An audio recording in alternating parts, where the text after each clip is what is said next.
De volta com Justiça e Trabalho de hoje, eu estou conversando com o Procurador do Trabalho, José Diniz de Moraes, aqui do Ministério Público do Trabalho da 21ª Região do Rio Grande do Norte. E estamos a conversar sobre a atividade do atleta profissional de futebol.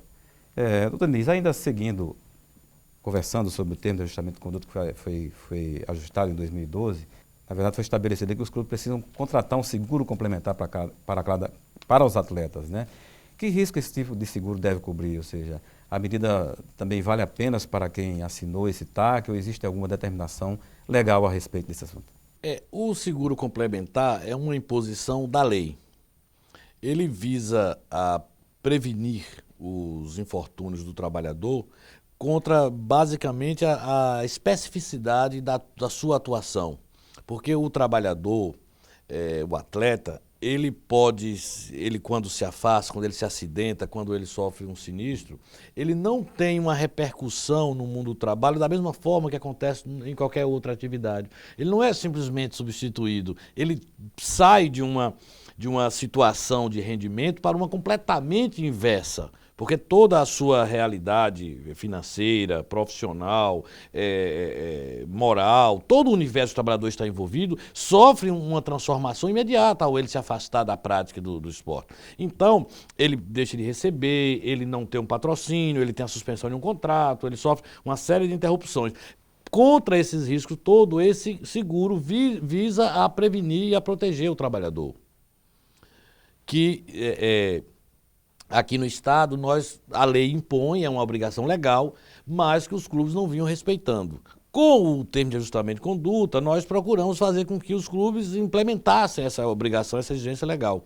E aí foi a nossa surpresa.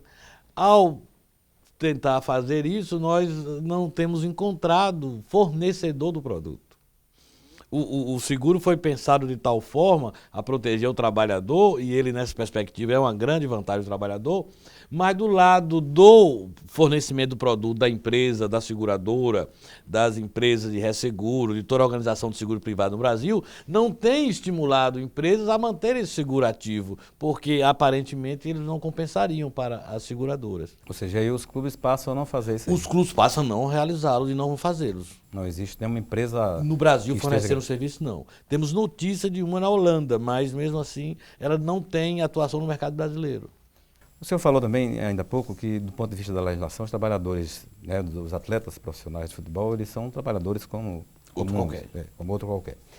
E quanto à concessão de todos os benefícios que os trabalhadores devem ter, por exemplo, como os atletas têm direito a férias, ou seja, aqueles que possuem contrato de 12 meses também têm direito a férias proporcionais, como é que fica essa questão toda? Nesse aspecto, assim, essas conquistas que foram obtidas, que conquistas, aliás, foram obtidas pelo MPT junto aos clubes do Estado?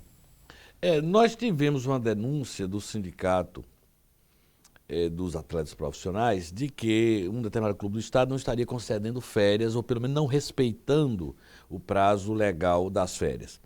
Nós, então, chamamos o clube para um compromisso perante a Procuradoria e, devido à notícia de que se tratava de um procedimento padrão, que nenhum outro clube estava respeitando ironicamente, os clubes que respeitavam são justamente aqueles clubes que normalmente pequenos não têm atividade no período de imposto pela lei.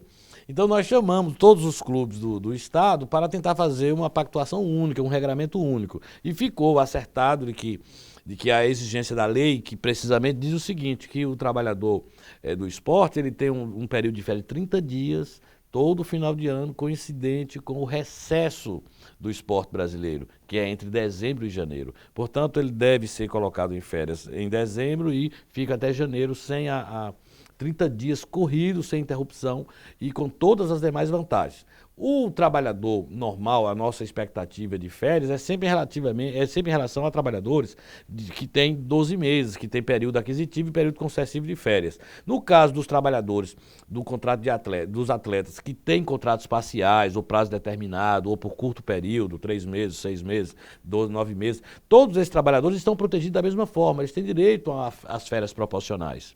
Salvo que eles tenham cometido justa causa, eles adquirem o direito às férias proporcionais igualzinho a qualquer um outro trabalhador, que deve receber a remuneração proporcional quando dá concessão no final do ano do direito às férias. Doutor Diniz, o senhor que está discutindo essa essas questões todas com os clubes de futebol, ou seja, está discutindo as especificidades dessa atividade de trabalho, né? O senhor considera hoje que os clubes do Rio Grande do Norte, os dirigentes dos clubes, os representantes, estão mais conscientes para cumprir esses deveres para com a legislação e para com o próprio atleta, o próprio profissional? Não tenho dúvida, Manassés. Eu penso que não é só o clube de futebol. Eu penso que, nem os dirigentes dos clubes, eu penso que o Brasil todo, o trabalhador brasileiro, de uma certa forma, ele está muito mais consciente dos seus deveres. E os patrões, respectivamente, estão também muito mais conscientes dos seus deveres.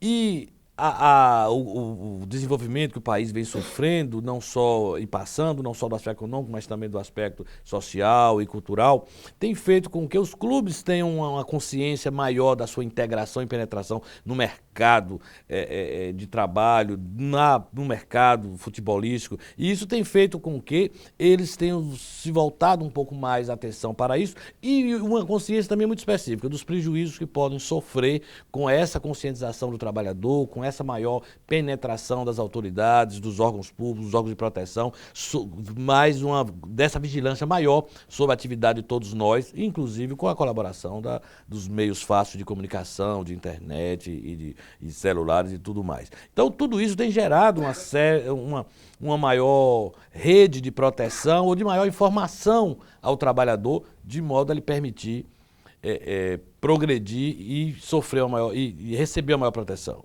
Doutor Diniz, encerrando, o nosso tempo de televisão já está indo, o tempo do nosso programa já está quase no final, e nós gostaríamos de, além de lhe agradecer, né, pela sua gentileza em sempre atender ao nosso pedido aqui, para conversarmos sobre determinados assuntos, principalmente esse agora que o senhor está à frente, dessa questão da atividade do atleta profissional de futebol, e gostaria que o senhor deixasse um recado para os trabalhadores, trabalhadores e clubes de futebol, do ponto de vista, ressaltando esses aspectos todos, né? Eu gostaria inicialmente, Manassés, de dizer a todos, aos atletas, que em qualquer lugar do Brasil, onde se encontrem, que poderão sempre contar com uma procuradoria na capital ou em algumas PTMs, algumas subprocuradorias no interior do estado, e em caso de alguma queixa ou denúncia ou dúvida, pode procurar um órgão do Ministério Público do Trabalho, uma Procuradoria Regional do Trabalho, em cada estado tem uma. No nosso aqui, nós temos a Procuradoria Regional da 21ª Região e que também poderá ser contactada em qualquer tempo. Eu gostaria de dizer aos atletas que não deixassem de defender, de sempre pensarem coletivamente e reforçar essa tendência de fortalecimento da categoria e de resgate da atividade do profissional enquanto pessoa, enquanto trabalhador, enquanto cidadão, enquanto consumidor, e que não deixasse nunca de lutar por esses direitos e que tem sempre órgãos públicos, federais, estaduais, municipais, para colaborarem com essa proteção. Eu gostaria de dizer aos clubes que a nossa luta não é nunca de inviabilizar a atividade de nenhum clube, de nenhuma empresa, não é de criar dificuldades, muito pelo contrário. Além do dever do Ministério Público de exigir a observância da lei, nós procuramos fazer com que essa lei seja observada dentro das possibilidades de cada clube, mas sempre no sentido voltado para a otimização e da observação integral da lei. A tolerância que o Ministério Público possa ter, normalmente é para permitir a observância da lei e não para criar dificuldades. E a todos aqueles que nos acompanham, que sabem da vida dos trabalhadores, que pudessem denunciar sempre, mesmo que o trabalhador não tenha coragem, mas que outro possa, que os sindicatos possam atender e nos trazer as informações, porque aonde houver qualquer tipo de denúncia, nós iremos investigar e tentar resolver o problema, da forma que for possível. Muito obrigado pela sua presença, doutor Diniz, José Diniz de Moraes, procurador do trabalho aqui do MPT do Rio Grande do Norte. Eu que agradeço, Manassés. Bem, nós conversamos aqui, como já falei, com o procurador do trabalho José Diniz de Moraes sobre a atividade do atleta profissional de futebol. O nosso programa de hoje vai ficando por aqui. Nós agradecemos a você que esteve conosco. Muito obrigado pela sua companhia e a gente se vê no nosso próximo programa. Até lá.